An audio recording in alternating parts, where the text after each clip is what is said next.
Yeah, thanks, Erica. Yeah, stating the obvious here, but we've become uncharacteristically fragile at home, which hurts. It hurts our fans. It hurts our coaches. It hurts our players. Again, there's no moral victories in this thing. Got in at halftime after conceding another stupid goal at the end of the half where we commit a foul that is unnecessary and concede a goal that you'd see at a U12 level, which hurts. But at least had a healthy discussion at halftime with the guys where I didn't speak. I let them speak. I think a lot of good things were said, and a good response from the group. So again, it still hurts. No excuses on losing at home. We should never lose at home in this fashion. But again, the guys fight till the end. We have to find a way to get out of this. We're the only people that are going to get us out of it. The people in that locker room, the coaches, the players. I think they recognize that. And like we've said before, it's the same group, and that's what was said at halftime. That's shown they can beat anybody, and we're the only ones that can dig us out of this now.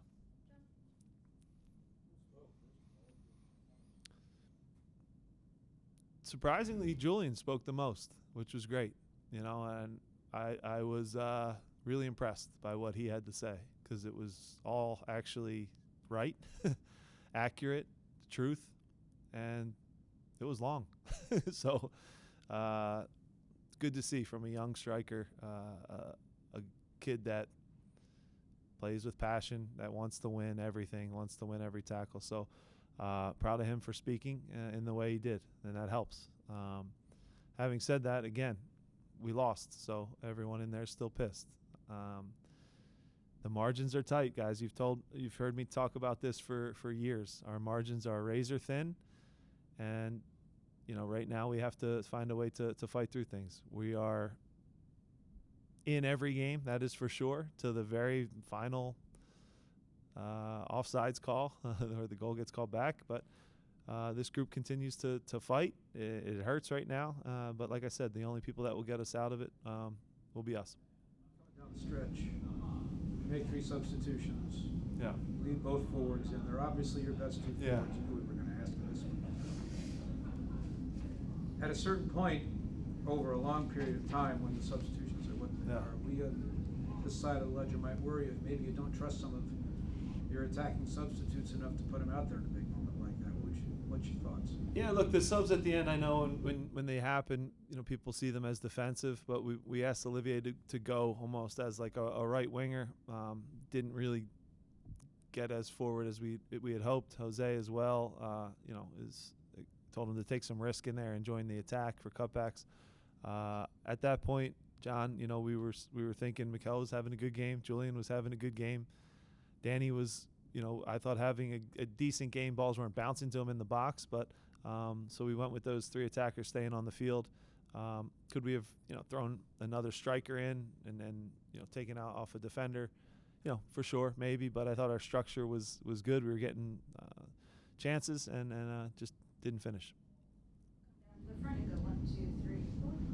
When it comes to this entire losing run, Yeah. It seems like almost like something you've said in the past where lucky, sometimes you create your own luck and stuff like that. Yeah. Like, how hard is it for you to see all the simple errors, the chances, and not being able to kind of pinpoint what exactly is going wrong and not have a fix for it? Yeah, so look, it's the first losing streak we've had in roughly 6 years, so it's unique to all of us. So we're trying to find solutions too. We're going to learn a lot about ourselves internally, externally. We're going to learn a lot about ourselves in the coming weeks because we know we're close, but in pro sports, close doesn't mean anything. I almost cursed there, but close doesn't mean anything. So the margins are tight in every game. There's no excuse to lose as many games at home as we have. It shouldn't happen. It hasn't happened. So again, we're looking for the solutions too, and we'll look internally because that's the only place it gets fixed. So we have to be better as a team. We talk about it all week, the importance of the start, and we concede a minute and a half into a game, which at home, again, I understand things can happen. A bounce can not go your way, but we weren't stable enough to start the game. And then right away now, emotionally, again, energy-wise, it gets deflated, as it should. The guys lose confidence.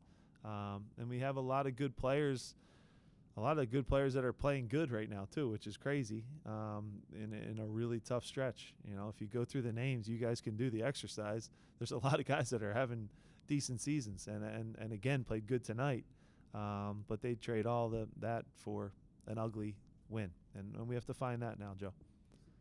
Close, but what's also close is a lot of departures Yeah. for key players. Do you feel the pressure of that? You mentioned it at the start of the season, wanting to collect all these points before June because these absences are happening. Does it feel like these next few games are pressure packed because of the form and the departures that are coming up? Of course, yeah, we're aware of that for sure. There's going to be guys going out. Sometimes this group plays best. Portland as an example, when maybe the backs are against the wall and you least expect it. So hopefully we get a reaction from guys, but it is a reality. A lot of guys are going to be going away with their national team. It's not something that's going to be, I don't know if you guys have seen where the transfer window falls this year. It falls in the same spot, but where our schedule is, we'll have 9 games left by the time anything can really shake up. So that's why when I say it's going to be us and only us, nothing's going to change. So we recognize that. The guys that play the bulk of the minutes, I have full confidence that, they can turn this around and get results. But yeah, that sounds cliche at this point. You guys are sick of me saying it, and I'm sick of saying it. Do you feel any closer to answers after this game of certain things that I take it conceding the second minute is something that you knew going in is not a great thing to do? Do you feel closer to some of the answers at all? I do think I know who our guys that are going to get us through it are, and I know that we're still capable of beating any team. I mean, you guys, again, if you objectively look at it, have we seen a team this year that you just go, wow, we're not even in the same stratosphere. So again, every game's gone down to the wire. As bad as we've started and set ourselves into a bad spot, we've still been in the games. The guys never quit. They still push till the end. Till the last minute, but that's not good enough anymore. Our fans don't want to hear that. We're tired of it as well, but we have to stick together because, again, it's going to be up to us to get us out of it. Hi, Jim. Update on Lowe, and then your thoughts on Harriel and Rua's performance tonight. Yeah, so Damian had a back issue yesterday. He wasn't able to train. I thought he'd be able to at least come off the bench for tonight, but woke up this morning and it wasn't feeling good, so he wasn't able to go. Nathan, I thought, had some really good moments in the attack, had some good crosses, got on the end of a few corner kicks, just maybe had some shots even on corner kicks. But again, right now when it's going bad for the group and things aren't bouncing our way, a lot of things get blocked. Matt Freese made a couple big saves. Julian had a couple good looks that he would, like back, but free headers. So we're close, but close again doesn't get you points. You've been very complimentary of Jesus Bueno in the past. He just received an extension, but we haven't really seen much of him lately. Can you speak on his fitness or what's going on, or if there's an issue there? Yeah, Jesus is doing fine. Was re-signed and did a good job last season, is working hard in training, ultimate professional. We chose Leon today just for his quickness and ball winning. I thought Leon was really good today too. So we have some good midfielders. And yeah, we'll choose week by week. He'll continue to work hard when he's called upon. I'm sure he'll do a good job. The last two with John and Joe. Gary wasn't even on the bench tonight. Admittedly hasn't been yet, but his time might be coming as David Vasquez. And in terms of attacking options that you might turn to at some point here, especially when Daniel's gone, how close is he to the step up to a game night? Because that position is one that you're going to need some depth at. Yeah, I think it's clear now, right? We'll miss Danny for the Euros. But yeah, there's a bunch of different things that we could do.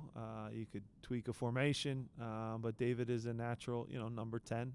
So he's a guy that's getting better and better in training each and every week, and he'll be certainly a guy that we'll lean on during that time when we're a little bit thin, right? So whether that's off the bench as a starter, still to be determined, but he's working really hard. I'd say him, CJ Olney have impressed. Kevin gets going now, coming off of an injury, and we'll resume training tomorrow.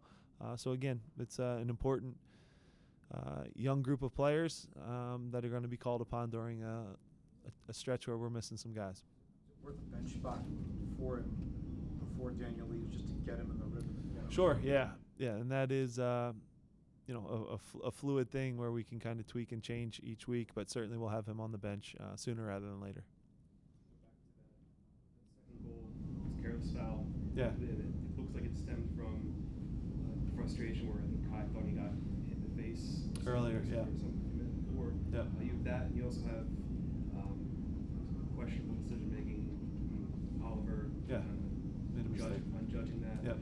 How do you kind of talk to those guys about, because it seems like that's the big silly mistake, and Yeah. they don't happen, and it's maybe 1-1. Right. At 1-0, conceding early, right? We actually played okay, I thought, in the remainder of the first half. And then, Kai was upset. You're right. He got what he thought fouled on the play before, so you could tell it was like a revenge foul. I think that was clear to see. But the rule for any defender is when someone's facing the sidelines, don't commit a foul, right? He's not going to hurt you there. I think Kai knows that. It was a hard foul. It was an unnecessary foul, and a foul that wound up in the back of the net. So that hurts. Obviously, Oliver should do better on that too. But that's when it's going bad, things tend to snowball, and we have to fight our way out of it. Yeah, everyone scouts. Everyone scouts and watches every game, for sure. All right, thanks, Jim. Thanks.